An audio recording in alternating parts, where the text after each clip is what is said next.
Shtia à Jérusalem. C'est les deux endroits physiques dans le monde où il y a ce principe-là. Il y a deux endroits physiques dans le monde où il y a cette notion-là, des sept mendiants. C'est-à-dire cette notion qui est inclusive de tout, c'est-à-dire qui permet de tout réparer, de tout contrôler. C'est pour ça que là-bas, à Yerushalayim, dans le Kodesh HaKodashim, c'est-à-dire dans ce point-là, qui est l'Even Shtia, la pierre de fondation du monde, c'est là où est rentré le Kohen Gadol le jour de Yom Kippour.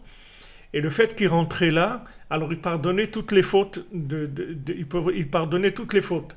Pourquoi? Parce que toutes les fautes, c'est uniquement des fautes de conduite, des fautes de conduite dans le temps. C'est tout. Mais dès qu'on sort du temps, il n'y a plus de fautes. Les fautes, elles sont que dans le temps, c'est tout. Et quand on sort du temps, il n'y a plus de fautes.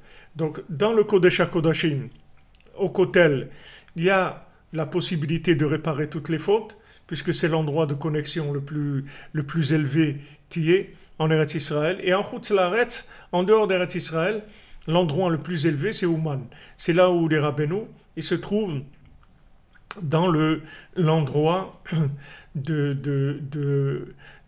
l'inclusion de tout. Et ces deux endroits, ils sont liés. C'est-à-dire l'endroit du Kotel et Ouman, c'est lié. Tous les deux, ils sont liés. D'ailleurs, comme dit Rav Rahman, Rabbeinu il est au Kotel. Rabbeinu il est au Kotel et Rabbeinu il est à Ouman. Mais Rabbeinu il est plus à Ouman que au Kotel. C'est pas la même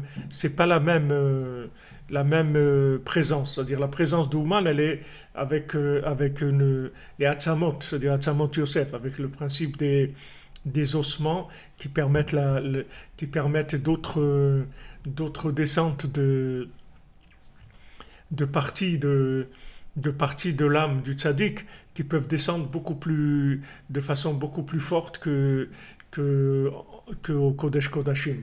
Parce que ici, le fait que maintenant il y a une partie de son corps qui est restée en bas, dans cet endroit-là, ça permet de faire descendre des lumières qui sont beaucoup plus grandes que dans un endroit où il n'y aurait pas le corps.